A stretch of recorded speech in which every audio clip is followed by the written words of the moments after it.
recording. Hello and welcome to day 4 of our Service Dog Handler Symposium. Today's panel is going to be a little bit different because instead of presenting on a specific topic, we're going to talk more general about like how the symposium was, how we're feeling in the service dog community in general kind of thing, and maybe what kind of resources we can do in the future to help everybody out a little bit more. So it's going to be a little bit more of a open mic night type day where anybody can jump in and share. Let's just try not to talk over each other. As long as it's a small group, we can kind of just unmute and talk when you want to. If we start to have problems, I'll start calling on people to talk.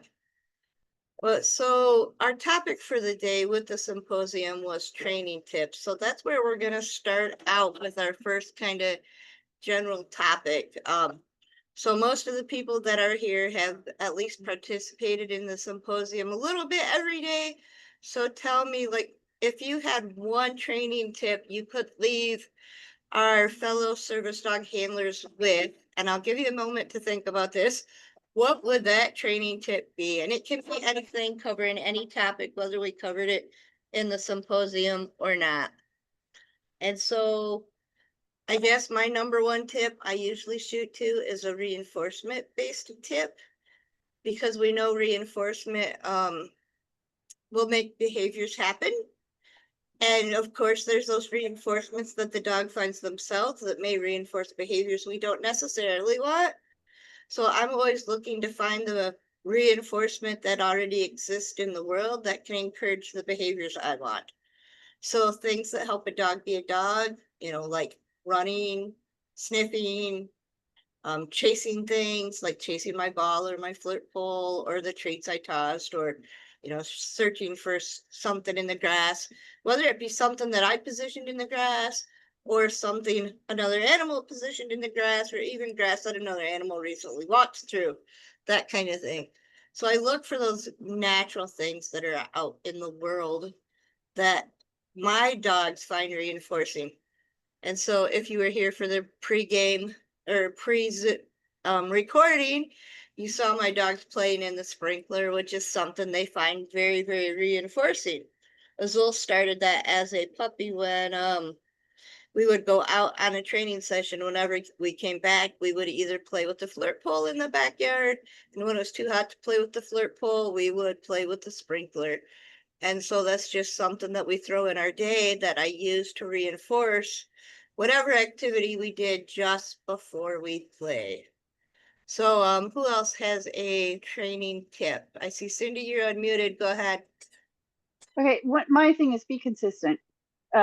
So be consistent in having a training, time, setting up a training session so that you're asking the same thing, you're increasing when you're increasing criteria, you do it incrementally, very slowly, or slow as appropriate for what your dog is giving you. But you be consistent with what you're doing, what you're asking for, how you're asking for it, so that you can establish that communication with your dog, and so your dog learns to understand what you're asking and what the rules of the game are, so they know how to play. And the more consistent you can be, the quicker the training goes, the easier it is to teach your dog new things. And the quicker it becomes habit, and quicker it becomes something that's established and something that you're both going to enjoy. Awesome. Anybody else have a training tip to share?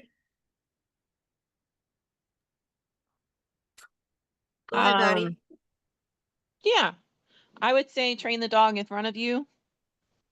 Not the dog you're thinking of, not the dog you want to have, not the dog you had last year, not the dog you had last week, not the dog you had yesterday.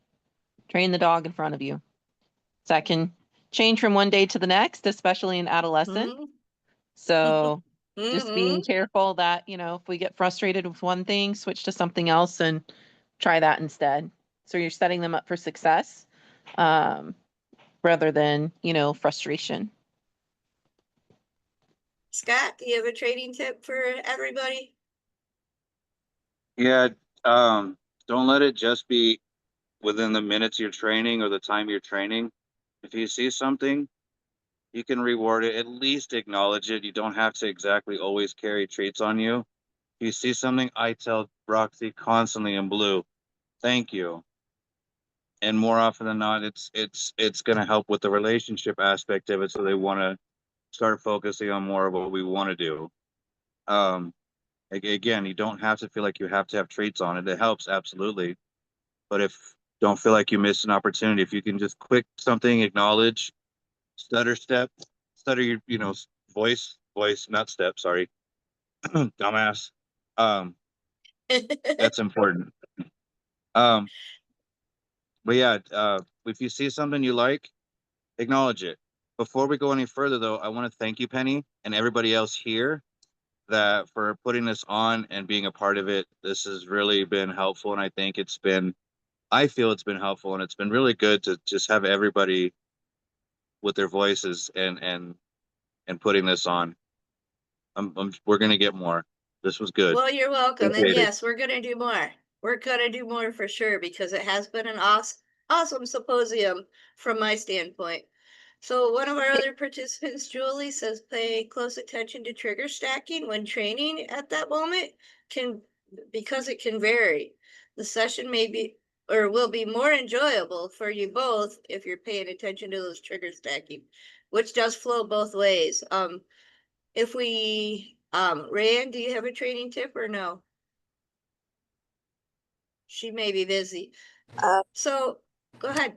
oh, I was just gonna say that I, I was actually gonna say a little bit of what Scott said, that I like rewarding initiative when she does, things that she decided to do that are good, appropriate things that I didn't necessarily cue, but those are things that are helpful to me, that I always just reward it and reinforce that, and that encourages her to take more initiative. And then the other thing is, I really like, because she is a young dog, she's 2. I like to make sure that she has, plenty of exercise before I expect her to work, and that her tummy's full and she's had plenty of water to drink. And I just find that she's much more settled and does a better job of focusing on her job, which all of her needs were met first. So she's like priority number 1 before I expect her to make me her priority. Definitely, definitely. All right, so we're gonna switch subjects, topics, slightly to the more human side of the leash. And so this one could be training involved or could just be teamwork, life as a service dog handler in general. But if you could tell another service dog handler just one positively reinforcing awesome thing to help them out, to lead them down a stronger journey, what would that be? And I know multiple of us are going to say just focus on the teamwork side of things. And you can continue to do that. Yes, you can expand on that topic because that is a broad topic. But also just the if it is going bad, if it is hitting the fan, take a break, rest, recuperate. Maybe it's just the day. If you're stuck and it continues to go bad, reach out for help and find that community. Um, Anybody else have something they want to share? Go ahead, Cindy. I'd say build a support system. And it may not be the people you think it's going to be, probably won't be the people you think are going to be the good support system. It will probably be somebody different. But find a good support system that supports your needs, that's going to be, and that will hold you accountable, but that's going to be there and help you, because it's not always easy. Sometimes it's very frustrating. Sometimes you want to return the dog to wherever you got them. Sometimes you don't want to look at the dog. Sometimes you don't want to deal with another dog again in your life, you think. But it's very rewarding, and having that support system in place for you, the handler, is super important. And I really encourage people to find or build a local network or group if possible. I know that having Julie around for me has been great, because there's few people I can call and say, hey, look, I haven't been out, I haven't been doing anything. Can we make some time next week where we can go and we can do some public access training? Because sometimes it sucks to go to the store to go shopping or window shopping or whatever you're doing to do some training when you're by yourself. It's always more enjoyable when you've got Mhm. somebody there that you can socialize with a bit, and it doesn't have to be, you can, and we have gone on those outings and taken care of stuff we needed to take care of, but we've also spent some time training and socializing. And it's just really important to build those frameworks that, build those friendships and those networks, so that you have someone when your dog does something stupid that you know, it might be cute in the moment, but when they do something, silly or stupid that you just want to tell somebody about that will understand what's going on, it's really nice to have those people around. I know I've called, texted, messaged Penny quite a bit with stuff like that, and she's done the same thing back. Julie does it all the time with me. And It you definitely know, helps to have that support and system. sometimes, and I would agree.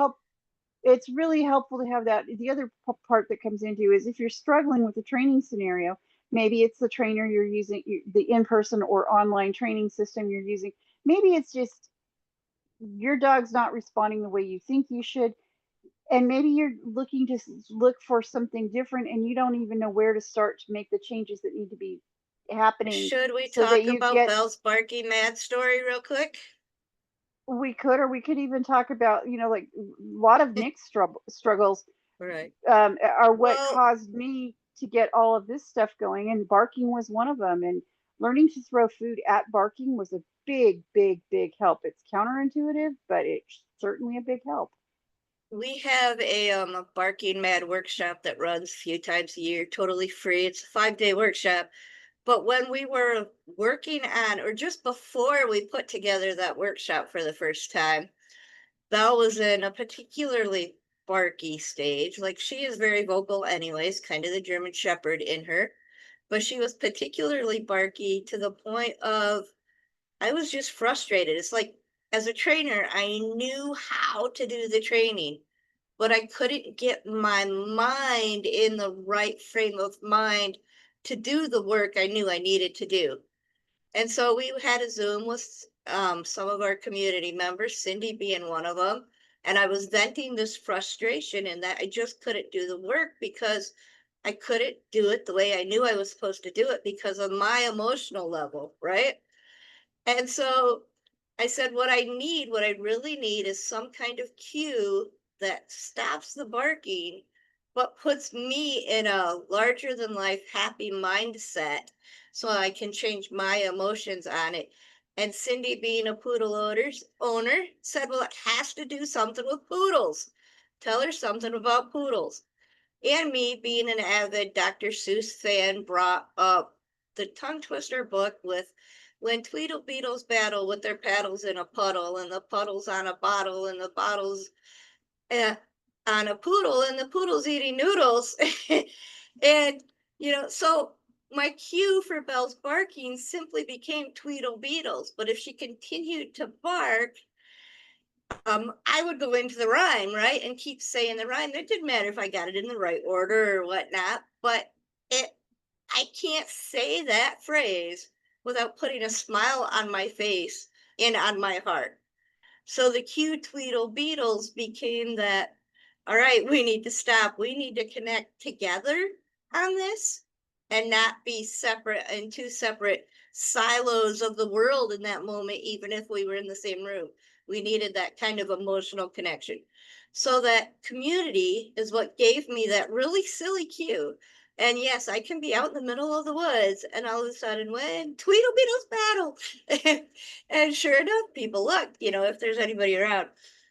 But it's kind of morphed over the months of this, and now it's more like tweet, tweet going into the Rockin' Robin song. But still, it's not the words that matter when it comes to a cue. It's the emotional connection behind them. So that was from the community. And it really fits with Cindy's tip for humans. If you don't have community, it's really hard to move past that frustration moment, because I was so close to the subject, to the matter, that I couldn't get my heart in the right place. And her suggestion got my heart in the right place. And within like a week, Belle stopped barking, or at least significantly reduced her barking, because she didn't stop. But now she's got that whispered of, hey, mom, I see something over there. Not the I'm going to eat you kind of bark that she had when we started it. Anybody else have a training tip, or not necessarily a training tip, but something they want to leave all of our human handlers with? Go ahead, Scott. Yes. You're not alone. I mean, you can't go wrong with anything, Cindy, anything, all of you. Oh man, you are all tongue twisters with simple names. Cindy, Blondie, and Blenny, I guess. I don't know. Sorry. How that became a tongue twister, I don't know. Um, but absolutely, like we cannot emphasize enough how important community is. None of us can. And we do try to do it alone. And that is where it gets the hardest, and where um Cindy was saying, where you don't even want to have a dog, you want to give it back, you're upset, you're frustrated. Those emotions are valid. You're allowed to feel Mhm. that. There's nothing wrong with that, even if it's in front of your dog, especially a service dog. I deal with a lot of psychiatric service dogs, and the more honest we are with our dogs and authentic, you're having a bad day, come home to your dog. When you're coming home to your dog, they're gonna feel it. It's okay. You don't have to be all excited and fun constantly. Do not act on your frustration or anger with your dog. That is entirely comes to abuse, and that is something you can control. If you feel that way, do not walk in the house. Go do something to save yourself. That's what frustration is defense of self. Or to put fear in somebody else, and that's not what we want to do with our dogs. So Seek if your you're online frustrated, community first in that case, because you can't hurt your online community physically. no, you can't. But I mean, Right? if that, If you're yeah, Exactly. in that mental state, call phone a friend, right? Get phone a some friend, do help what with you, somebody you know. yeah, And then get, after you process it some, go connect with your dog.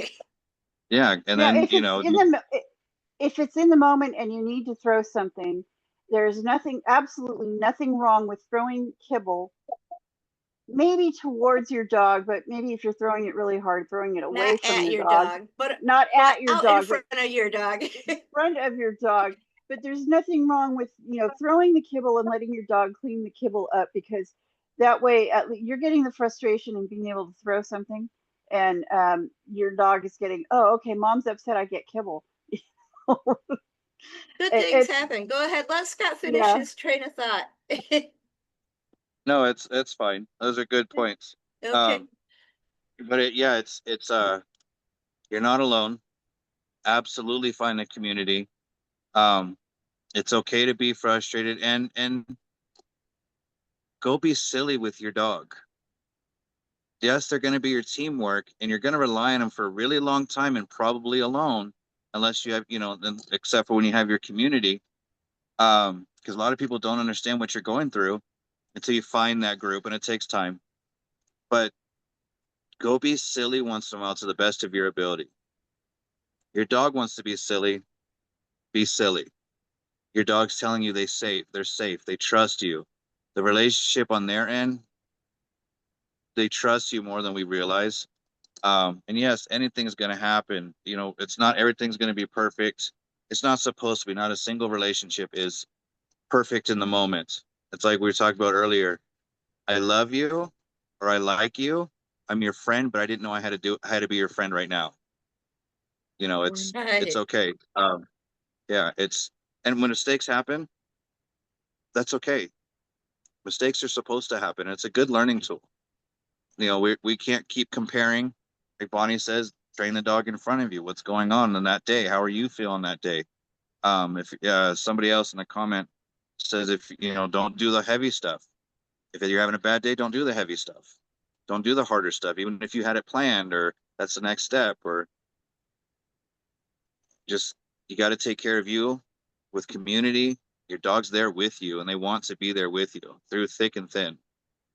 So that's what I could think of. So Julie's comment, just real quick, Bonnie, and I'll transfer it over to you. That's building on have a reminder list or a set of flashcards. We're currently working on flashcards in our inner group for this thing. But so that if you are having a kind of off day and you don't know what to do, you simply draw a skill. And you know, if it is one of those hard things, Julie mentioned like color coding her flashcards so that she can like mix them together, but no, all right, I'm not doing any red ones on a hard day. I'm only doing green ones on a hard day. You know, that kind of thing, whatever color you went with, but that way she can be gentle with herself and still do something with her dog. And so our flashcards that we're developing for this are focusing on the basic behaviors that most of our dogs know, but we forget to reinforce, such as like, you know, when you're training a new dog, we focus heavily on the leash skills. But by the time your dog is 2 or, you know, whatever, and they have it and they've had it for a while, maybe we stop reinforcing that. So we need to, with the flashcards, we are still reinforcing those behaviors that our dog has known for a while in a way that keeps it still fresh in their mind. So we're building to our reinforcement history. It was Bonnie's turn next. Go ahead, Bonnie. So you mentioned maybe one or two things we'd like to leave the group with. So the first is remembering that every day you're doing the best you can with where you're at, and your dog is giving you their absolute best. So I think it's easy to get stuck in that. We're just such a judgmental species and in language, you know, focused on judgmental language. A lot of times unintentionally, right? But that's where that mindfulness comes in, is to be aware, so that we can shift it to something that's more neutral or positive, or just acknowledging what's present. So that's something that I often leave my therapy clients with, or even my training clients, is that you are doing the very best that you can, and your dog is doing the very best they can with the day you're having or the moment you're having. The second piece I wanted to touch on goes back to our portion on grief and loss that I thought of like after we had done our discussion on that, maybe even the next day. And that is being aware that anticipatory grief is very real. And that can be very taxing. And I know we've talked a lot about community and not being alone, but that's something that I went through with Bo because he was sick for so long, and it was an everyday demand of having to do homemade food, of having to do medication, of making sure he had his joint supplement that we could only get at a store that was over an hour away. You know, so it was like having to stay on top of all of these things for him. And I know that like some folks with disability, like they struggle with just that chronic taxing things, whether it's health, physical health, mental health, that kind of thing. Just to be aware that anticipatory grief is a very different kind of grief. And it can be very difficult and very trying on us emotionally and physically. And there is support out there for that. We talked about that a little bit in the story of Azul as well, because yes, there was a lot of anticipatory grief. One other side for him that we haven't mentioned yet that goes along that lines is it may not just be us, the handler, that is impacted by that. For example, one of our regular admin that's been on vacation during this time, so they haven't really been here, but has recently retired a service dog. Her service dog that just finished training is a little over 2, maybe going on 3 now. We all know how time flies. But anyways, this handler lives with her parents, and so her mom was heavily involved in training the older service dog that is retiring. And so mom has had a huge struggle with the thought of deciding that it's okay to leave the older dog home. You know, the older dog is fine staying at home. She doesn't have separation anxiety, but mom is having separation anxiety from the dog or distress or, you know, whatever. But that idea of we're not going to take her anymore has hit other family members too. It's not just the handler. So yeah, that might happen a little bit more in you know, household settings where you live, but it's totally possible that like so Azul and Nick have really grown up together even though they've never met because I'm in Michigan and Cindy's in California. You know, so we've never physically met, but we started talking when the boys were just like 6, 9 months old. Yeah, And they're now only they're 6 5 and months 6. apart.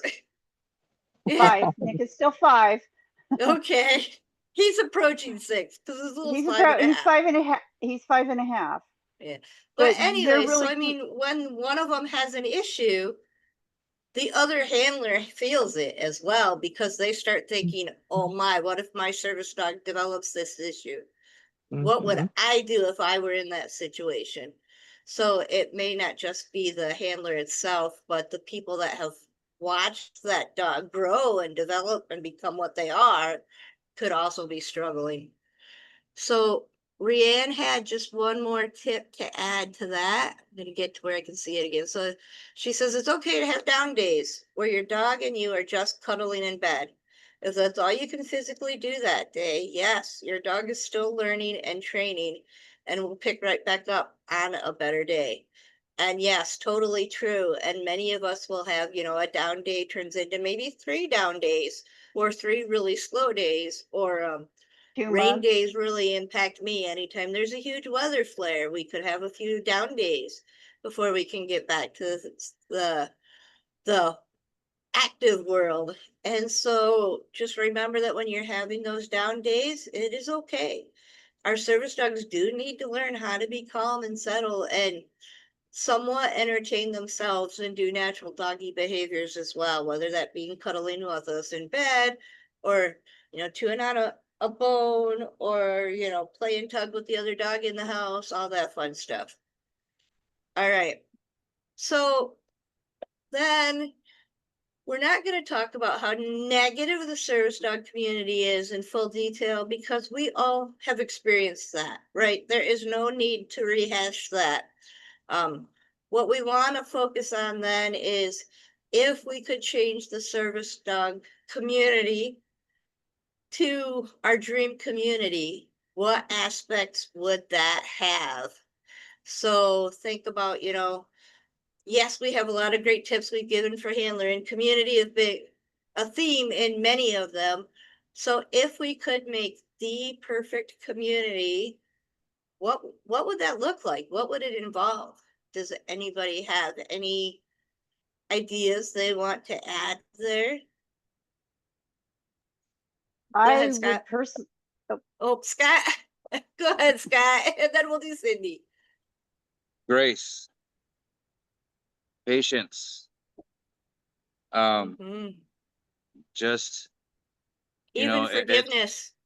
yeah, forgiveness. Like we're not all gonna, well, there's a lot of things we don't agree on, like that we don't want in the industry, period, which we won't go into now. Mhm. Tools. Um, but yeah, we need to, it's people, I see a lot of, I wish people wouldn't rely so heavily on their credentials when somebody else is asking for help or is giving their advice when they work with service dogs or they have their service dog, and they've done things with their service dog. Um, that's, yeah, Grace, like actually just listen and understand that each service dog is an individual and it's not, Mhm. be patient, just, yeah, that was a quick, sorry, I should have let Cindy go so I can. Nope, that's good because I mentioned you. You're fine. Go ahead, Cindy. I was just gonna say, I think we need to give ourselves some grace and give each other more grace because none of us are perfect. We're all going to have bad days. We're all going to make training mistakes.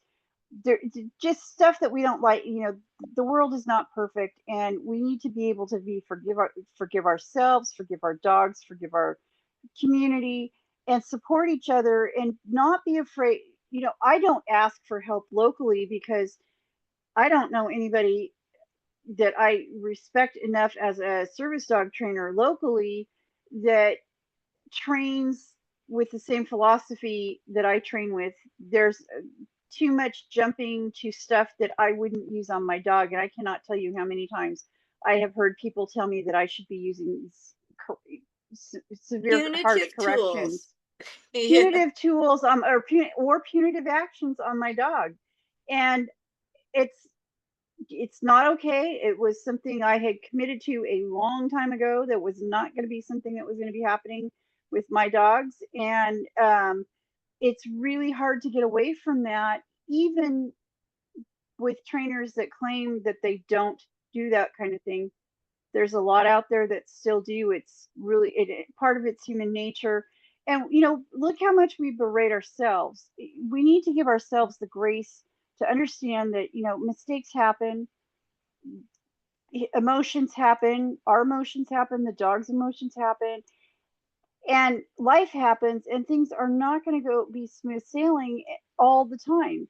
When they are, enjoy it, love it, enjoy it, relish it. Putting But pressure on. Go ahead. when the other stuff happens, you need to also not beat yourself up and not make things worse, because it's very easy to get into a spiral of I'm not good enough. I don't know how to train this. I don't know what to do. I don't know where my resources are.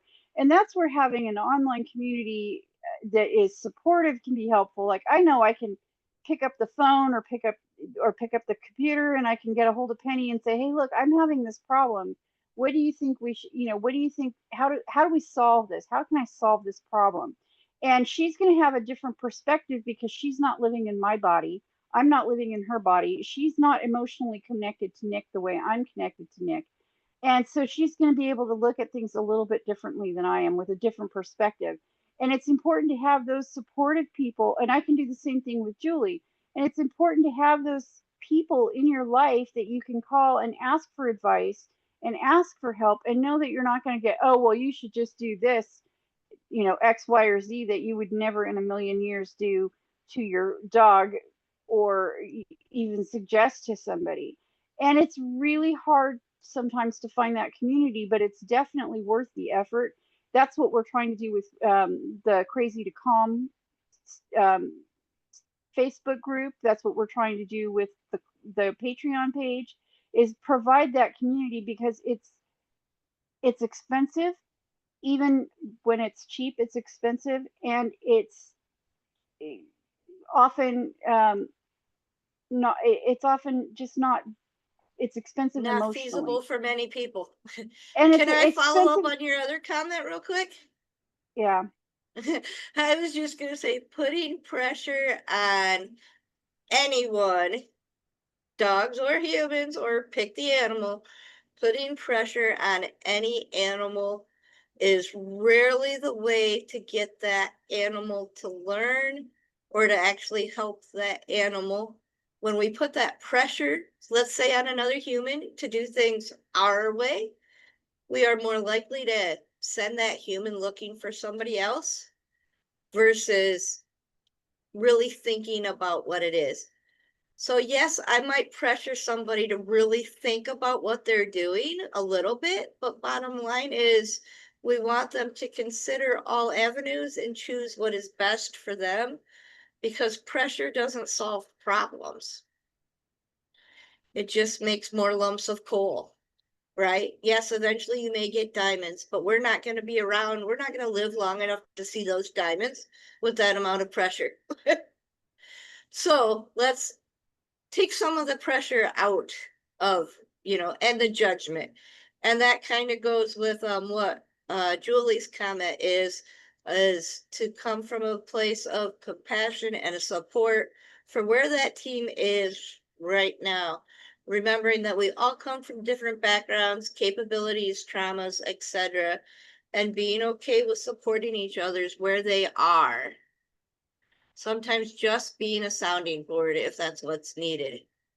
And yeah, that is really a big thing. I think I love the way Andrew Hale says it the best from Dog Centers Care. He has everybody needs cake, right? And cake is compassion first, awareness that, yeah, this is a problem. I can see you're really struggling with this. Knowledge, here's some helpful tips you might want to consider, and empathy. And if we could just share more cake with people, compassion, awareness, knowledge, and empathy, we would all be in a happier community. Bonnie, do you have a thing you want to add? Kind of like what your perfect community would look like? So I was thinking about that as you guys were talking. And I think, and maybe there are handlers that are very active with this, and I'm just not maybe aware as much. For handlers who have connections to business owners, for example, or medical providers, or those kinds of folks, encouraging them, like not being afraid to like encourage them to be a part of our community, that we can network in promoting like service dog friendly or service dog and training friendly, because like in our state, service Even dogs and just training are awareness of only, laws? yeah, service dogs and training are only allowed in dog friendly like pet friendly establishments. They're not allowed everywhere like a service dog is.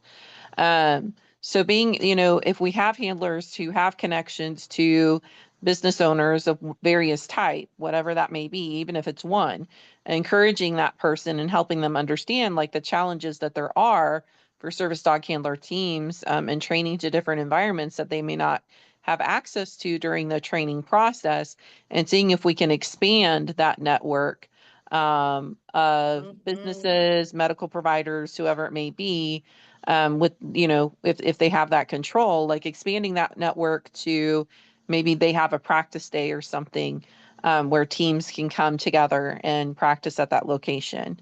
But just working to really bring others into the fold, so that it's, Totally agree. so that it's a broader community and we're all working toward that inclusivity goal. And it's not just Yeah. on the handler themselves to try to, or the trainers to try to like do the mental gymnastics of where are we going to train this at. The more resources we Right. have for training environments, the better off we are. The amount of businesses, doctor's offices, you name it, that actually call me up just to ask me what are the laws and what are their rights in the service dog world. We need more educational resources out there that are dependable and trustworthy. And like for me, I point them to the laws. There's 2 places for laws that cover my area. Of course, we all know the ADA, and then the state of Michigan has its own site that references the ADA multiple times, but then also references, how they may not go against the ADA, but how they expand on that and exactly what they mean. Michigan is one of the few states that has a voluntary registry. So they explain that one on that law, and that it's not required and nobody can require it for admittance, but it's voluntary. Um, just kind of their way of keeping tabs of how many working service dogs there are in the state. But I know there's a lot more that aren't registered because very, very few people actually do the registry that I know of. But anyway, so Rayanne, I think you're next in the ones we have not heard from. You may have just posted your comment. You did. So as a power wheelchair user, she had to figure out a lot on her own. Couldn't find specific tips to her situation. And so Ashlyn is one of our canine coaches that is also in a power chair. And so when Ashlyn reached out to Rayanne and referred her to joining this group, that was a huge help because she understood the challenges that a wheelchair user faces, and the group was helpful in brainstorming ideas and solutions, and reaching out to other similar disabilities can be a really big help like that. So for me, my issue is mostly autoimmune related, branching off into a few different, spider webs in different directions. But yeah, so I do tend to reach out to a lot of people struggling with autoimmune issues. I also seem to reach out to a lot of people with traumatic brain injuries or TBIs because the migraines that I have very much mimic that, as I found from talking to other handlers. Would have never noticed that if I had it or known that if I hadn't talked to other handlers that have TBIs. We face a lot of the same challenges. But so yeah, sometimes just reaching out to that person that may have a similar disability to help build that support system. Ryan, did also you have be aware something that to add? Oh, Cindy, go ahead. I was going to say, also be aware that your disability is going to be slightly different than anybody else's disability. I have not found much support or many people that I can relate to that I have a history of a pretty significant TBI. And I honestly, it's a very that population is a very difficult population to interact with because the differences vary so much. Like I present as a walking, talking, intact, able-bodied person when I'm out walking around. That's not my reality, though. That's what I appear as, but that's not my reality. And so it can be very frustrating, even if you are reaching out to your community, people with similar disabilities, to find the people, try and find the people with similar disabilities. So don't look just within your scope of your specific set of problems. I actually, in some ways, understand a little bit more about what some of Julie's disabilities are than I do with mine, because that's the area she has disabilities that are affected in the area that I used to work in. So, it just depends on what your disabilities are and whether you're going to find that community and where to try and find the help and support you need may not be within your disability. It may be on overlapping disabilities. So just as a reminder for anyone who showed up late, tonight is more of a round table. I don't want to pick on anybody to share their thoughts, but everyone is welcome to share their thoughts. When you have a thought to add, you can simply unmute, and that will tell me, hey, you have something. That way I can just keep people from talking over each other. Or if you would prefer to type it in the comments, that's totally fine as well, whichever you are most comfortable with. And we can use your name or not use your name when it's in the comments. I just happen to know that Julie and Rayanne are part of my group and they don't mind me using their name. So people I'm familiar with, I feel more able to call out. So our previous question was, if you could create the perfect service dog community, what would you add to that community? So I'm going to go ahead and answer that one because I really haven't answered that one yet. And so for me, and this could be my trainer mind going more than like my typical handler mind. But for me, something the Service Dog Symposium has added is conversations. And often the hard conversations, conversations where two people may not see eye to eye. And it's not a battle of, can you see my way or can I change this person to viewing things my way? But an explaining so that we have better empathy. And I have to thank Scott because he's here and he was part of the conversation. And we're not going to go into the whole story, but he talked about a task that he found very, very helpful to him and some of the people that he trains. That, let's just say it's a task I'm totally opposed to because of the safety risk to the dog. We don't have to see eye to eye on that, right? But we were able to have that conversation, and Scott was able to explain why he thinks that task is so valid and important.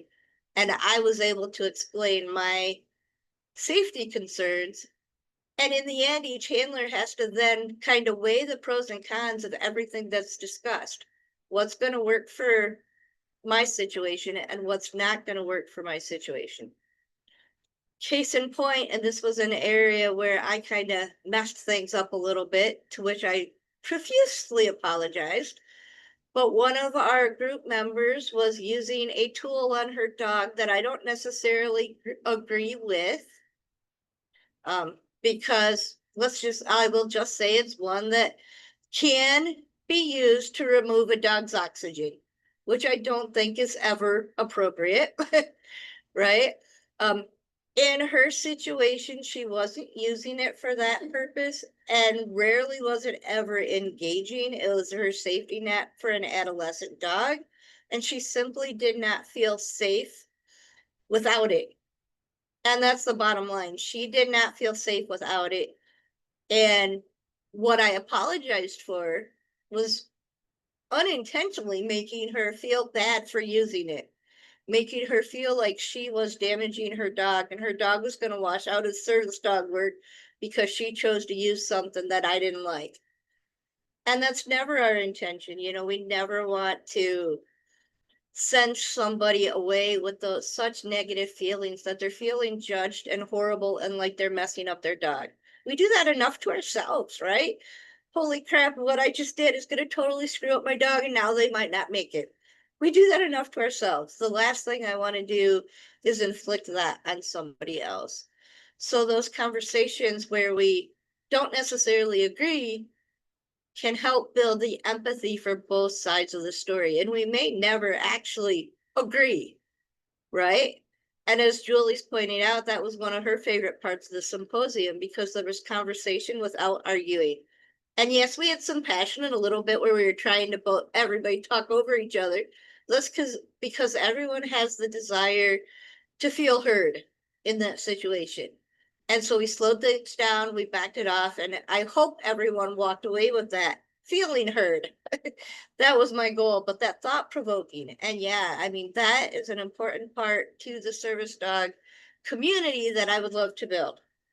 So does And anyone have anything else? Go ahead, Cindy. I just want to add on to that. With that conversation that was had, thought-provoking questions were brought up as to solutions, as to how to maybe redefine the task or reevaluate the task and come up with a different way of managing that task that's team dependent. And that is really the conversation that we really ultimately all need to be having as often as possible when we're looking at a task, because the task is going to be different for every person. When I have Nick retrieve something for me, it looks very different than when Julie has Earl retrieve something, even though they are both standard poodles, they are both black, they are related. And there's just, Julie's needs are different than my needs. So Earl's retrieve looks different than Nick's retrieve. And that's okay. And we need to accept that as service dog handlers and as service dog users, and understand that, our tasks are going to look different. Our dogs' personalities are different. Our needs are different. Right. So with that, I really only have one thing left to discuss, and that is the symposium's over and done with. Where do we go from here? We all know we need to do a better job at creating a community that's supportive. So how do we do that? Yes, we'll probably do a symposium around the same time next year. What do we want to do before then? Does anybody have any ideas, any thoughts? I can tell you that my core group, Cindy included, we do a twice a week Zoom focused on helping service dog handlers with training tasks. I know another one of my new friends that I haven't seen pop up in here, but has been joining the replays, has a free weekly community chat to support anybody with disabilities. It's not all service dog handlers, it's not all dog related, but the majority of it is.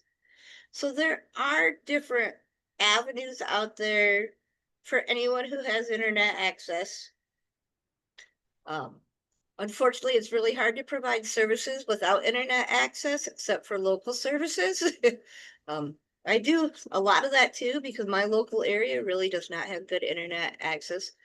But what else can we do? Does anybody have a suggestion? Something they want to see, something they want us to put together, blog wise? Go for it, Scott. This is a bigger picture, and might not have to do with the exact thing, but is there, like, maybe, I think I'm going to ask this to you, Penny, directly. This might help me a little bit. You're deeper in and this goes with anybody that's pretty deep in their service dog industry, like even with Bonnie, be in the medical field. Oh, is there any way to,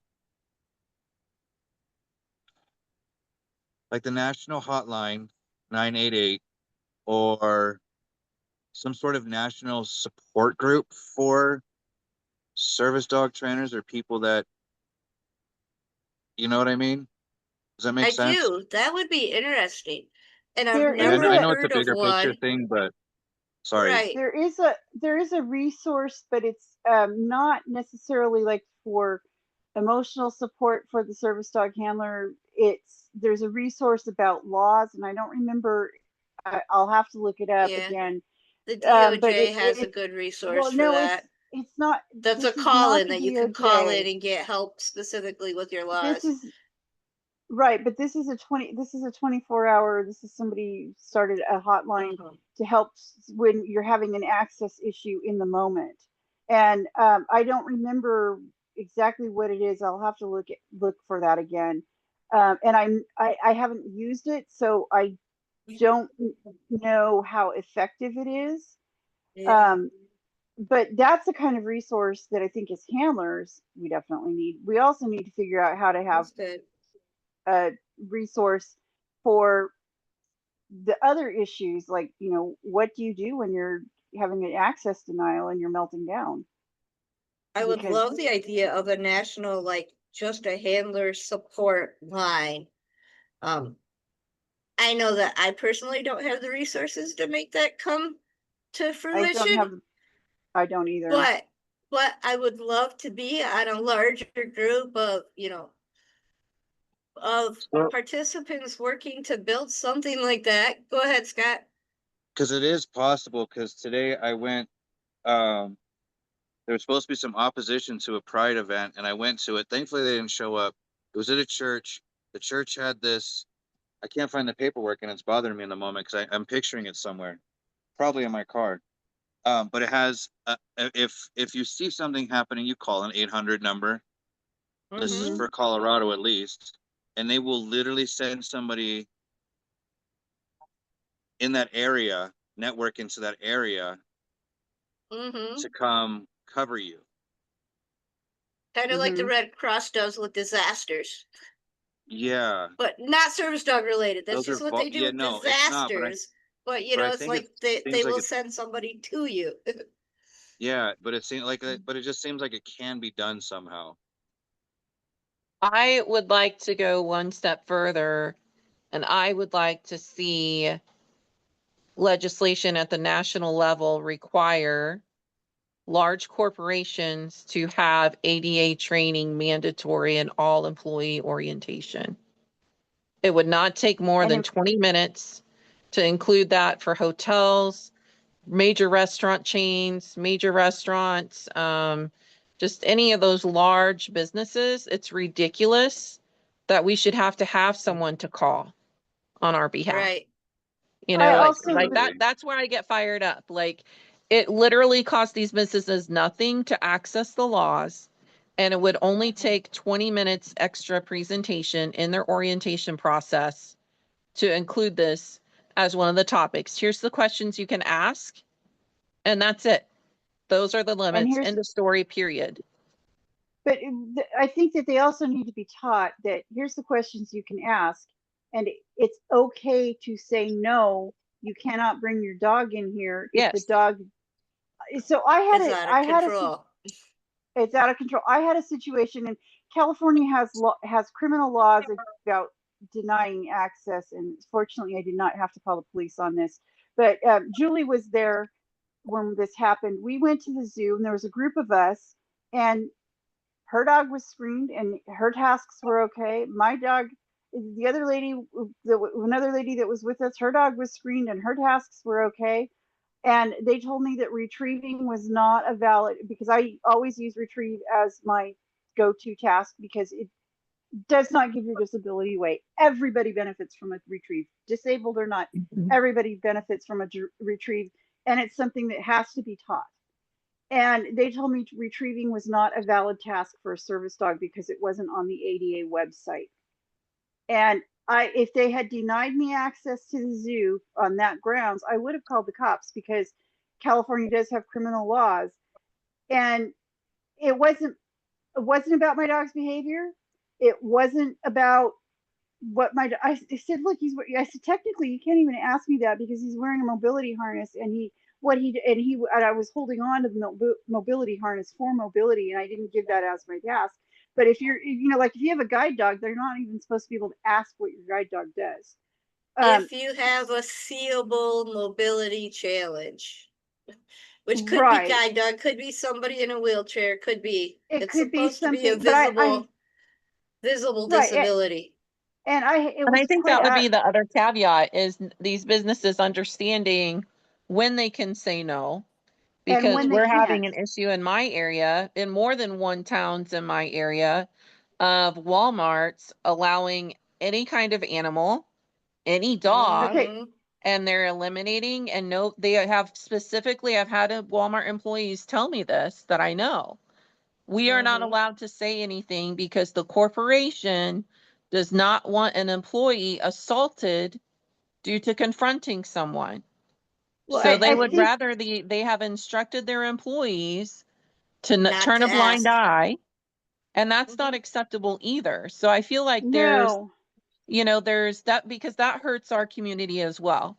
So there's definitely And pieces, and there's a lot of, I don't understand why businesses get so so, confused about the ADA, but there's a lot of pieces that could very easily be resolved with just basic training for the Education. corporation. And then also, guidelines of how they need to implement that into their orientation, and that they are required to say no to dogs that are not so appropriate. what we need to do is start on a regular basis reporting those issues to the health department, because more Walmarts sell food than don't sell food. And if they sell food, they're under the guidelines of the FDA, and the FDA does not allow pets or does not allow animals. Service dogs are the exception, but service animals are the exception, but they do not allow other animals in the Mhm. building for any reason if there's food being served. And it's the And local health department that enforces that. well, so I Mhm, actually, mhm. the last time I went to Walmart, I saw at least 5 dogs that were questionable. Um, I think 2 of them were emotional support dogs, and I think the others were just pets. And I said something, I was pretty angry when I talked to the manager. And so I actually ended up filing a complaint. I called Fresno County, and Fresno County would not take a report on Walmart, on that Walmart. So what I have committed myself to doing is every time I see a dog in Walmart, I am going to call the state, I'm going to file a complaint with the state health department about animals being allowed in Walmart. And the more of us that start doing that, if we start doing that every time we see a dog that is obviously not a service dog, and you can, The handlers that health have been department is not going to show up and do anything about those dogs in the store in the moment, right? in the, they're Right. Police not are going to not do going to anything show in up the, and do anything in a moment. But the well, health department can fine the business long term, and that yeah, Mhm, fine will eventually do something. mhm. right. And the more people, if the state is getting, if they're getting 100 complaints a day, if the state of California will this would be very few complaints going in, but if they're getting 100 complaints a day against Walmart about animals being in the business inappropriately, they're going to start taking notice, and they're going to start doing, why is everybody complaining about animals being in Walmart? And then once places like Target and Walmart that sell food start enforcing their rights, because they have the right to exclude Mhm. pets, they have the right Yes. to exclude people having temper tantrums because their dog has been excluded, and have those people Mhm. trespassed and arrested, the more they start doing that, the fewer people are going to start taking their inappropriate animals to the store.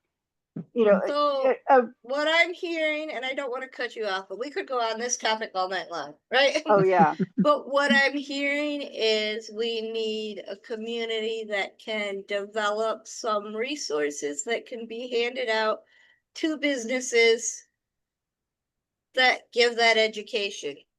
And well, Scott, I I think see your it's hand up. Go ahead. Yeah, so in California especially, um, you can have, if you have a restaurant, they'll let you sit outside. So again, it's right. not the same thing as in the building. You can have them outside. And there's actually a few dog friendly, dog oriented restaurants. Um, Back to what Bonnie was saying, I've had a lot of fast food jobs. Excuse me, as I was younger. And I think I'm trying to remember what job did this, but I only remember it might have been the truck stop, the TA truck stop, where I actually got service dog handler um, in my orientation book. And Oh, it was wow. glossed over. But that's one. Like I was impressed to see it because I was working with my service dog at the time. Um, so I can't remember if it was before or after that, my service. It was I can't remember if it was before I had my service dog, but I remember seeing that at one job. So it's not impossible for them to do. The Oh, yeah. downside, yeah. So the downside I'm seeing with these. So yeah, Penny, what you were saying, like yes. So let's say Walmart, Cindy gets their fines. The health department goes, now you need to go through retraining. Then they should be able to have a somebody, a service dog trainer or group, say, hey, come sit down. This is the laws. Let's go over this real quick.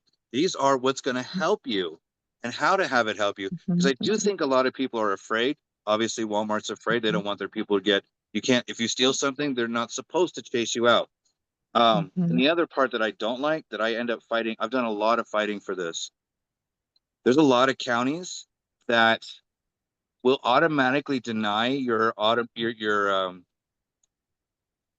volunteer registration for your service dog. And a lot of people, they want to do what's right by the law. If their county says they got to register their dog, their service dog, they automatically deny it.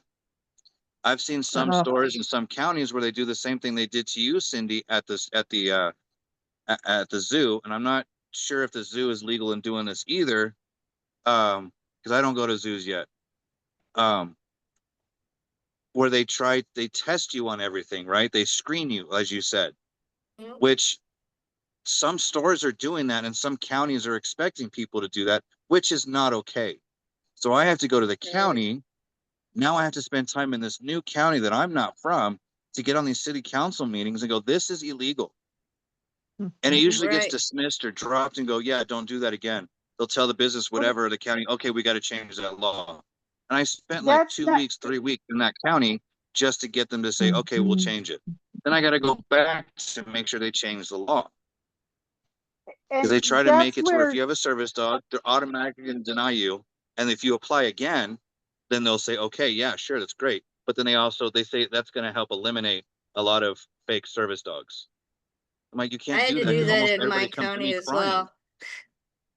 They I, come to I Because me my had county no. crying. offers a free license to service dog handlers. The Yeah, county animal license is free to service dogs.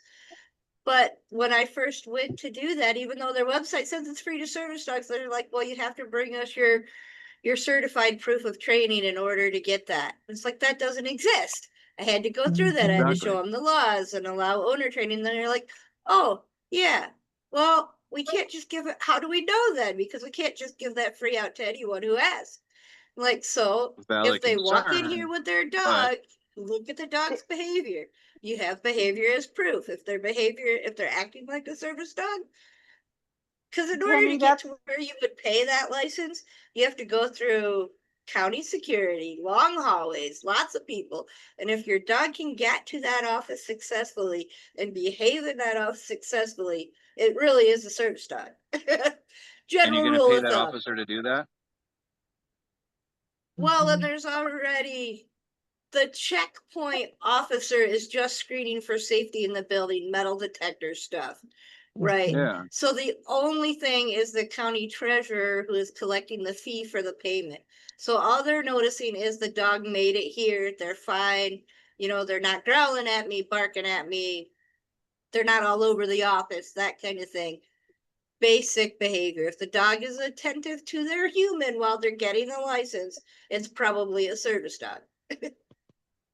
yeah, So Julie says, I would like to see handlers be more active in reporting accessibility issues as far too many too steep ramps, too high sinks, or towels and dryers out of reach, doors opening easier, or buttons for doors that work. We'll add the Yeah, that that work work. that work because And our we have that. standard would be nice. Yeah, I mean, it would, like, there's no standard on the door button on how that you push to open a door. And so where that becomes a problem, not so much for a sighted handler that is able to push the button, but or for a sighted person that's able to push the button, but if you have a dog and you are trying to teach your dog to push buttons, I think at one shopping center, we saw 4 different styles of buttons on the doors that had the access buttons. There's one with a post, there's square ones, there's round ones, there's some that are on the wall, there's some that are on a post, that are some that are completely inaccessible to the disabled person. Um, it those things need, it's a if you see something, say something scenario where, as handlers, as much as we hate having to be the ones advocating for everything, and we get tired of advocating for everything, we really do need to speak up and say something, because it's not just us, it's the other 10 people or 20 people that are That too don't say afraid to anything. that don't say something. So I know Julie and I both went through a process to get our dogs the California service dog license. And it was much easier for Nick than it was when well, it was actually fairly easy in my town because they actually knew about it. But they were very clear with me that I had to go to a specific person to deal with this to get it, because only one person in the office distributes those particular licenses. And they wanted to make sure that I had a training plan in place and that I knew what I was doing, and that my dog was not an emotional support dog, because they were not going to give the license to an emotional support dog. And I think that when you live in an area that's like that, because we're pretty service dog friendly here, we rarely have issues with um, being denied access. The zoo was the exception. And it just, we just need to be more comfortable saying something and looking for those opportunities. Okay, so I didn't make, I tried filing with the county about about Walmart allowing pets in the store. That didn't work. So I went to the state, and being being willing to speak up, to say, hey, this isn't right, this is affecting me, this is affecting my dog, this is affecting, I'm on a low spoons day, I'm grumpy, I don't need to be having some person's designer French bulldog staring down my service dog and blocking the aisle while I'm trying to do my shopping. Or having social hour going on where everybody thinks it's a petting zoo and they get to pet your service dog, because they're not petting my service dog. So I think we need to be willing to speak up and say something, and even if it's uncomfortable, we need to be, sometimes we're not going to have the spoons, but maybe not do it that day, maybe do it a week later, maybe do it a month later, but And what be we can willing to do say as something. our community is create resources that help people understand what is helpful and not helpful. Such as for me, I don't use a wheelchair. I never have. I would have never thought, like Rayanne said, a lot of the sinks and bathrooms are accessible, but she can't reach the soap or the towels. And so I would have never thought of that when I've heard the door button from multiple people, but I never thought about the bathroom aspect of it. Oh, Right. And bathrooms are horrible. obviously there's handicapped stalls. We've all seen lower sinks. I actually have a friend who used to own a roofing business, and because he wanted one drinking fountain in the business, he was required by law to put in a drinking fountain that was handicapped accessible. And we're yet to find the roofer who is in a wheelchair to go in the Well, building, but it's he like has that requirement there. and just so everybody knows, there is an app, and I'll look it up. But there's an app that so because this is another thing that pisses me off is disabled parking. There's an app that you can actually report disabled parking to, and it will anonymously report. You take some pictures. It's called Of a vehicle being parked in parking. a It's disabled called parking place parking. without a pass. Right, it's parking mobility. And so like if you are trying to get, if somebody parks in the alley of the disabled parking spot, if they park without a permit, if they, like UPS is blocking they're blocking access for use with a mobility scooter, or a, any kind of mobility device, they're blocking the ramp in any way, you can report that anonymously, and then they take it and they take that information. You have to take a couple pictures. They want a picture of the windshield, they want a picture of the rear tags, and they want a picture of the sign, which are all generally pretty easy to get. And then you have those that you can, do whatever you want with the Hall of Shame on those. But and let people know. My boyfriend has started doing this with cars that park in the bike lane. And I really think that that's how we're going to get the changes made, so that people have become more aware of it. They need, if there, I'm all for positive reinforcement. If you deserve to park in the, if you need the disabled parking spot because of your disability, then absolutely use it. But make sure you go through the proper channels.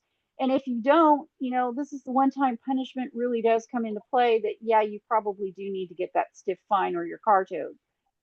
Because Can we talk about the gas stations that load up their walkways so much, that have their handicap parking at the end, but then their walkways are loaded up with propane tanks and water stacks of like cases of water bottles, where nobody can get a chair, mobility scooter, crutches, anything whatsoever? Right, you can't get past. There are a Yes. lot of smaller stores that have aisles like that as well. it's not just the small Go stores. ahead, We ran Scott. into that at Macy's. Yeah, so I think I don't know if you guys are familiar with the First Amendment audits on YouTube, where people go around and they you take a video. Your First Amendment is you can record what's in front of you. You can go up, you can record a police officer, you can go and report anything you want. If it's within vision, you can record it. Mm-hmm. And of course, the cops will come over and tell you no, and so, there's all kinds of arrests. There's been officers fired for this. Your First Amendment. I think there should be. Somebody else posted that the building should be designed by people with disabilities, right? So at least starting with going back with what Bonnie was discussing, at least, and then adding all this together, coming up with somebody with disabilities that goes into Walmart with a camera and says, "I'm checking your bathrooms. I cannot reach the soap." I mean, it's going to take somebody that's going to be maybe like a team of people, a camera person, and say, "We're not recording people, but if I come in to use your bathroom, am I going to safely be able to do so?" Like, who's going to really Right. tell somebody in a wheelchair no? I did hear of in California, there was somebody that was doing it as a scam, but I don't see it as a scam if they if they can't access to the bathroom, or the door is too narrow, or there's too many stairs or Right. whatever else, and the place has to upgrade. I mean, Or but it also Julie, has who to can't be, even get into her doctor's care because she can't get in the Mm-hmm. front door because it's too heavy and it doesn't work right. And she yeah, can't those doors push. are getting heavier. I'm able-bodied, and some of those doors are getting goddamn heavy. Oh yeah. Well, it's And I not push just the especially that. button just because it's heavy. you get the They're historic also places not. that won't be changed. They're also not wide enough to actually propel your wheelchair through the door, where the wheelchair may clear going through the door, but you don't have the ability to put your hands on the rims to do your push rim if you have a manual chair. And that's a huge issue. The other thing to consider, though, that has to be taken when they're doing the design is what works for one disability is not going to work for another disability. And the thing that comes to mind most when I think about this is the braille bumps on the sidewalks, on the ramps, because the visually impaired could not see the ramp, and but they needed the ramp, but the wheelchair people need the ramp, and the people who can't see needed to know that they were transitioning from street level to sidewalk. And so that's where they came up with those padded those yellow bumps that plastic bumps that they put on the ramps. That is so that they can feel that if you're using a cane, you can feel the bumps with the cane, so you know that there's a transition there. But Well, and in that order to becomes find the problem because there is not one size fits all in the disability world in right, almost anything. You and look at all the different types of wheelchairs we have in our group, amongst all of our right, users. and it comes down to like what works for me. Like when I go to the bathroom, I just need a little extra space because I need a room for my dog when he goes with me. And that is very different than, I can make a regular stall work in a pinch. However, if I don't need to, I'm not going to. And but then there's somebody like that's, a wheelchair user that is full-time that is dependent on their wheelchair for mobility, that has to transfer on and off the toilet without standing. They're going to have very different needs for space than somebody who's using a walker or a cane. And the ADA tries to encompass all of that, but there's always going to be somebody, if it's set up for one person, if it's set up for somebody who's a para or a quad, it's going to be very different than what somebody who has had a stroke needs. And that's, unfortunately, that's the problem, because all our disabilities are different. But it's something that we need to be aware of. And I think what we need to do is just we need to be somewhat vocal about it. We don't have to be militant about it, but if there's a problem, let people know. And if nothing's done about it, Raise I mean, I can't. awareness. Right. I've lost count of the number of times I've called Educational about. resources and awareness. That's the only I, thing that's going to lead to change in that situation. right. So like Educational resources and awareness. if you go someplace and the handicap button doesn't work, please say something. Please That's what I report it. mean by awareness, pointing out this isn't accessible, this isn't working, this isn't This is raising what our that problem awareness is. piece of this. Yeah, this is a problem issue. And if you get lit back, that's when you say, but it is affecting me. It may not be affecting you, but it's affecting me, and I don't have the spoons to go around and do your work around. See, And I don't even worry about that. If they want to tell me it's my fault, it's like, thank you. I will reach out to somebody above your pay grade. yes, exactly. Simple, easy, end of discussion. But anyways, let's get back on track. Off the problems that we know that we have with businesses and I don't want to focus on problems per se. What else can we add to the community to make it a stronger, safer peace? Not necessarily, I mean, safer health wise, of course, but I mean safer emotionally, Well, more one thing centered on kindness and compassion. we could start to develop a list of resources, and it's going to vary from state to state, but maybe develop a list of resources of where to report issues, so that people know, so that people can go, okay, I can go to this list and this is where I can find this information, where I can report it in my state. So like, and we want to avoid like it becoming the, shall we mention the heaven forbid service dog blacklist. We're not trying to be judgmental of the businesses that may be working there. We're just trying to say, look, this is an issue. This is why it's an issue. Here's the problem. Right. So like, this is why you report it to the state instead of reporting it to DOJ. So that's a big one to me, because the state is generally going to be much quicker. There's going to be it's going to be slow, but there's going to be a quicker turnaround with the state handling a civil rights issue than the DOJ, because they're busy with other problems. So if you can report it to your state, so maybe we should start doing that. Maybe make that a Crazy to Calm resource that we can have, and let people know that it's out there. If you have a problem, this is where, and we start a list of, this is your problem, access issue. Who do you report it to? Your state. So what department in your state, and then you start making a list of those things. Right. Yeah, I because can see that being a very helpful resource, the along other with some guidelines of this is how to report and this is what you actually have to do in the moment. You know, there is the trespassing law. So if a store is telling you to leave, you have to leave, not stand there and argue with them. Right? But so teaching people how to deal with that more effectively, like I don't have a problem with that. Not that we have a huge amount of access issues in our area, but I can usually very clearly articulate what I need or what I'm doing or, you know, what the laws are, but not all disabled people can. So having right, better resources that help teach people how to navigate those types of situations would be a plus as well.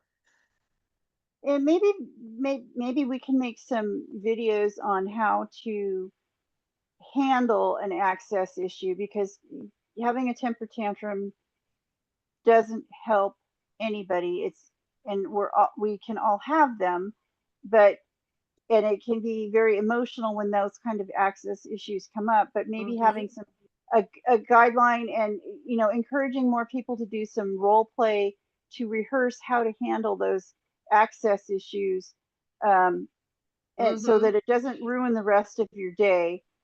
Which I've And seen some of when the bigger organizations do. Maybe we can piggyback off them a little bit and not necessarily recreate the wheel, but have a list of those resources. You know, look at this.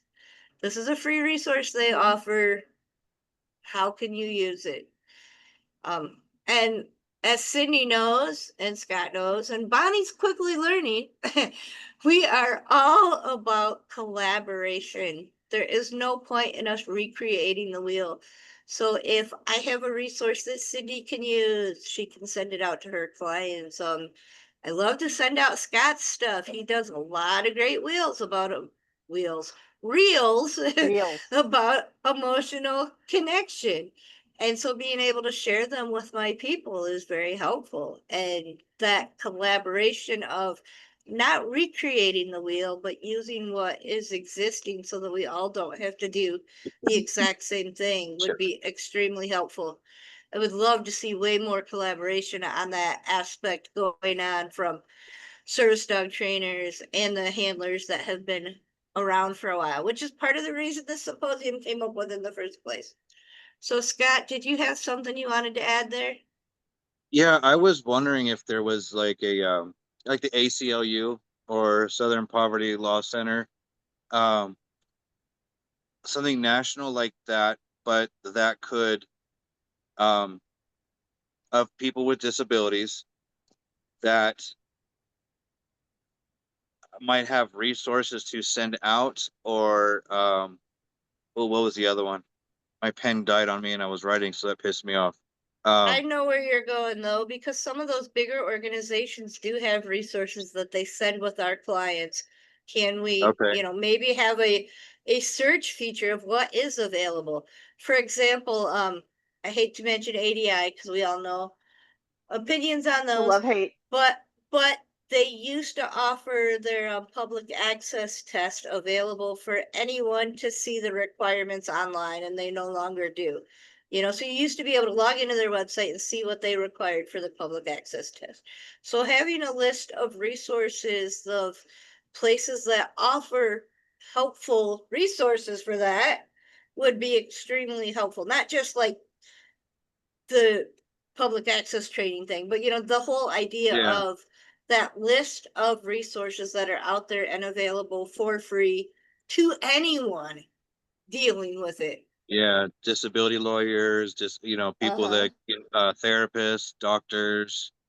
Bonnie Right. said people, trainers or doctors that'll use their room for whatever, you know, training days, things like that. Um, yeah, Mm-hmm. that'd be kind of I mean, cool. it would be a massive undertaking that we would have to break down into chunks. So if we're specifically looking for this project right now, we're looking Yeah, for resources that are this one piece. And then maybe in a few months we can focus on another piece. And in a few months, another piece of it. It would yeah, just no, yeah, definitely take a I was while. Yeah, I was thinking if But yeah. there was, I think I had to say it out loud to maybe remind myself to look for it to see if there was something. Yeah, I don't know specifically of it. Rayanne, did you have something you wanted to add? I was going to say that each state has a disability rights organization that is staffed by disability lawyers. Like in Texas, it's just called Disability Rights Texas. I think in most Mm-hmm. states, it's called Disability Rights in that state. And it takes a Mm-hmm. little while to get a reply, but if you're a disabled individual and you have a legal question, they are a good organization to call. Mm-hmm. And And I it's have free. seen lists of, how to contact that for each state. That list or website list is out there somewhere, or at least it used to be. I don't know if it still is, but it used to There's be. also there's an ADA network or something that keeps popping up on Facebook that is about that kind of thing, getting resources to disabled people, that kind of that about access and laws. And I'll, I'll Penny, maybe you and I can start. I'll start compiling a list of stuff and of resources that we need for this, and I'll set up a thing for it, and so we can compartmentalize it. Maybe come up with a tree to put on the website. Right. But so my other question is, how frequently would people like to see us repeat this conference? 6 months, year? Well, and maybe not repeat the whole conference, but maybe gather for We'll have a new mini have discussions it, in between conferences. or what That about was going to service? be my final question, was how often shall we gather to continue the important conversations that need to be had? What about doing some more service dog handler chats? Agreed. I'm not opposed to that, other Maybe not than, weekly, but maybe do like well, monthly. we were doing a Monthly. monthly and we were bringing in special guests, which gets kind of hard as far as coordinating. They were more of a training purpose before. If we're gearing toward the goal of a conversation piece, I think that would be good. I don't mind training, but like we were starting to repeat our training, and we have 2 years Right. worth of service dog handler training chats that cover almost everything from puppy to retirement, that people can go back and watch the older versions if they need training support.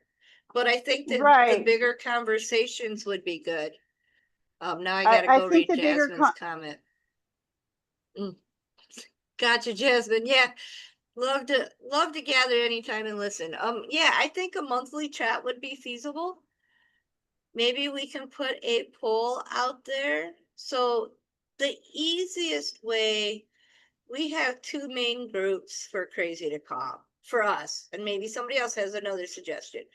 But we have our working cause group, our working cause group, which is more handler supporting handler, trainer supporting handler, that kind of thing. Training tip stuff. And then we have our Crazy to Calm Canine Coaches Facebook group, which is where discussions like this are generally posted if we're going to have one, and where we may try to have a discussion based on what discussion do we do next, that kind of thing. So if you want to be involved in the bigger picture planning, that Crazy to Calm K9 Coaches Facebook group is the group to be in. And I will put a link with this recording replay so that you can find that group. If you're a handler and you just want training tips, but don't want to be involved in the planning and discussion aspect of it, join the Working Paws group. If you want to do that more deep dive into complex topics, join the Crazy to Calm Canine Coaches group. Makes sense? As clear as mud? Most of our presenters are already in that group, so it's also a great way to reach out to presenters on any questions that you have had that have come up throughout the conference. You can reach out to either group really and find most of our presenters in those groups. Besides their various websites that were in the workbook that went out with the conference. Does anyone have anything else before we stop this recording? Yeah, you were talking about how often because you already do a lot with what you do with the groups and the support. And I was just thinking, because if you do like conferences or annual, and I know you were thinking, but twice a year at one point. I don't know if you still are, Well, but we maybe, did contemplate a mini one like halfway through, like maybe a 1-day workshop type thing or something halfway through. yeah, and then have conversations like this where that might lead up to the next, people join, they go, it might be like a conversation like this last one, Mhm. of what's open. Then we maybe in 6 months focus on what was the previous 6 months conversation, Mhm. plus everything else that can go on with everything else y'all do. I think that might get too long of a meeting in one meeting. Yeah, we're I already don't over. mind having bigger conversations like once a month. If we're going to, like, say we're going to address a specific, name your topic, right? Um, Developing compassion in the service dog community, or, like our task discussion the other day, or, pick the topic of the month. This is what it is, and anybody who wants to join to discuss that topic can join. And if it's not a topic of interest, they don't need to join. And then we can use those conversations and topics to determine what we're going to do at the 6-month mark, right? What needs to be most important to the larger group, the group that doesn't want to be behind the scenes and have the discussions, but wants to benefit from what those discussions bring out. They could join the 1-day presentation 6 months from now and next year's service dog handler symposium. Sound like a working plan? Makes sense. Makes more sense. Breaks it down a little bit for those people that want to be more heavily involved and those people that don't want to be more heavily involved. All right, so we will put a poll in the Crazy to Calm Canine Coaches group about like time of day, day of week, what works best for the majority of people. And it'll be a simple majority rule kind of thing. And so if you can't get it, there will always be replays available, but it'll be a majority rule kind of thing. Jasmine also wants to hear more about Cindy's spicy dog because her Bichon is lovely, and I'm trying to scroll. Lovely, and So I can't see the rest of Jasmine, it. feel free to message me Mm. anytime. I'm on Facebook. I'm one of the canine coaches, and I'm in the Working Paws group. I'm in both. I think all of Penny's groups. Yeah, well, I'm they're not just I'm my groups; they're groups. Crazy Calm I know Canine they're Coaches, and groups, Cindy is one our of them. groups. Um, Yep. so you can certainly reach out to me. Oh, you do follow me on Instagram. Okay, cool. I didn't know I had a follower. Thank you. Yeah. um, Yep. yeah, I know We he's an do talk a interesting lot dog. about the adolescent stage being a stage that is challenging to very many people. And then we also have some of those dogs that seem to perpetually live in that adolescent spicy stage, which is what Cindy means by spicy. Dogs that are impulsive, maybe loud in some situations, maybe just Let's just say he can be quick to Red Foreman. respond to some things. He Spicy can is just the perfect term for it.